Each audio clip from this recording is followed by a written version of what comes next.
Back to the Daily Muddy. My guests today are Sharon Sandage and Linda Berry, and we're going to talk about a little reunion of St. Mary Hospital. Welcome. Thank you. Thank you for having us. Of course, the history of the place is long and it's rich, and you guys are doing a really nice event coming up here on May 19th to commemorate that. Yes, we are. So tell me about it. Well, the date was picked specifically because on May 19th in 1866 is when it all started. Three little nuns came, and the history begins there. They got off a boat from Cincinnati, right? Yep. Well, by way of St. Louis. Sure, yeah. Yeah. Right. Yeah, Sharon can relate to all that history. We can go on and on and on with that. So. Because they landed here, and then about a year and a half later, roughly, that's when the hospital's actually opened, right? First hospital built. 4 stories and 50 beds. Wow. And less than a year and a half. Yeah, and of Well, course, a little over a year and we a remember the building, the original building was right there, and then of course over the years they built and it became the bigger structure than it was. So what are you going to do to honor the founding of the hospital? Okay, we got the brainstorm, which took on a life of its own, and on May 19th this year, what we're going to do is gather people on the 14th Street site, Vermont, 14th and Vermont site. And logistics are going to be a little tricky, but we're going to get a lot of volunteers. And what we want to do is in the center of the field, we're going to form a heart of people. And we do have a drone that's going to fly over and get a picture from above. Where it took a life of its own was we decided to have a little program with it too. A brief program, but a program. So the mayor will be there. We have a proclamation. So we'll have that. The name Bill Messinger, I don't know if you recall that Sure. name. Sure. Okay. Well, he's going to be our MC, and he'll say a few words. We have an invocation, and then we'll just have one song to conclude it. But the big deal is to commemorate the whole thing by an aerial view of the heart, that St. Mary Hospital will always remain in our hearts. That's a little corny, but No, it's not. No, it's really it's great. Again, it was the town's first hospital. It's a wonderful piece of history. Sharon, let's talk a little bit about that history. So these 3 sisters got off the boat.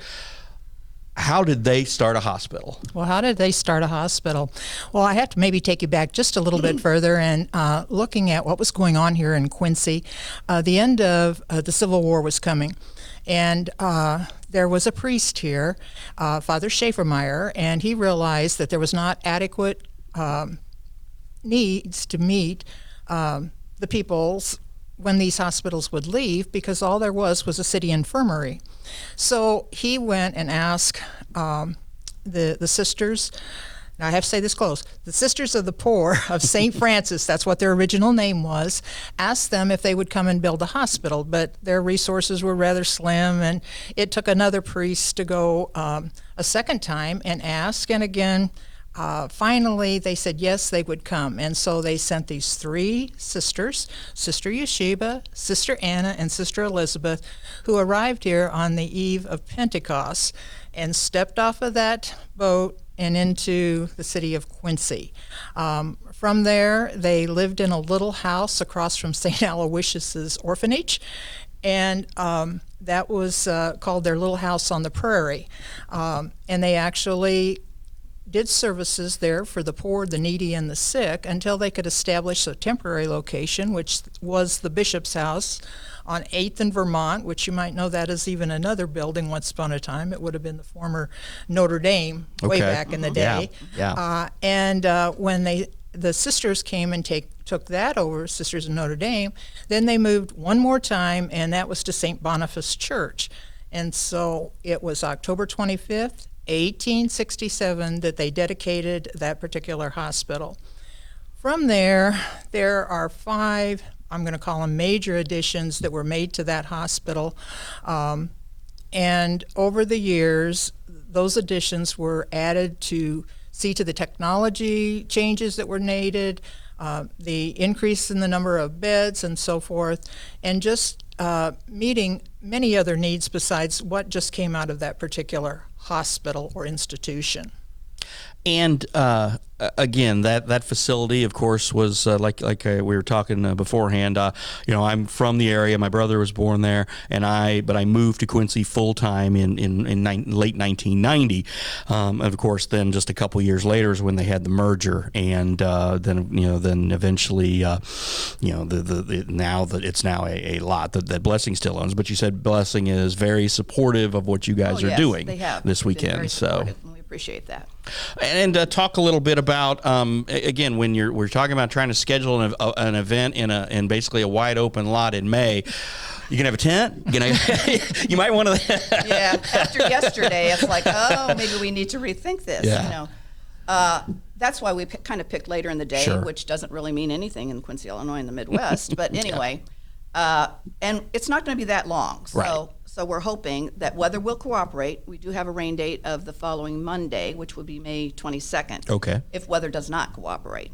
So, and we're hoping to have enough volunteers that parking, all on Vermont Street, those of you familiar with that area, the north side of Vermont from 14th to 16th is all parking. And then there is a lot on 16th, the south side, 16th in Vermont, large parking. So, and we're hoping to have a few golf carts. Good. That if people need a little assistance, because the field, walking on the field. Yeah. So golf carts would take the people right to the spot. We'll have it all set up. Logistics, we don't know because we don't know how many people to expect. Right. So we'd like to make this a large crowd so it would be impressive from the air. Well, again, I think it's great, and we always want to honor our history. And again, the hospital is such an important part of the community's history. And again, what a noble goal and a great achievement for these three women who stepped off the boat and worked with some other folks in town to give us the hospital. It's funny because you mentioned that time of year, or that time when this happened was right after the end of the Civil War, and then you had the hospital get in, and then of course we eventually did have our own veterans home here then. Yeah. And so we really did. That's really kind of when Quincy, I guess, because Quincy, I know the hospital, Blessing and QMG both talk about the regional healthcare approach, but these are really the roots of that. Oh, yeah. Yeah. And they going back to the 1860s is pretty impressive. It is. All right. Well, I want to thank you guys for stopping by. Again, the event's on May 19th. We will have some details on the event linked down below in the article. Again, thanks for stopping by, and I wish you clear skies and calm breezes on May 19th. And appreciate that very much. All right. Thanks And a lot. can I just please. add one thing? We are inviting former employees, doctors, volunteers, people who went to school at St. Mary Hospital, as well as the community to observe this story about people, because it's not about the bricks and the mortar that we're talking about. We're talking about people. And it's the story of the people who came into this Quincy community, the people that they served, and also those who are carrying on that spirit within their heart. Absolutely. And like you said, there are still a heck of a lot of people around this town who were born there. Oh, yeah. And had major life events happen there. Perhaps they lost a loved one there. Perhaps they recovered from a serious accident there. And you're always going to have those memories. And like you said, just because a building's not there, I'm sure anytime still somebody drives by that lot who had one of those life-altering experiences, they're going to think about it. And it indeed is Quincy history. Absolutely. So thanks again, ladies. Appreciate it. Thank you. That's all the time we have for now. We'll catch you tomorrow.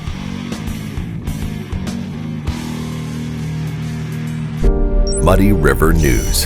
Our home, our news.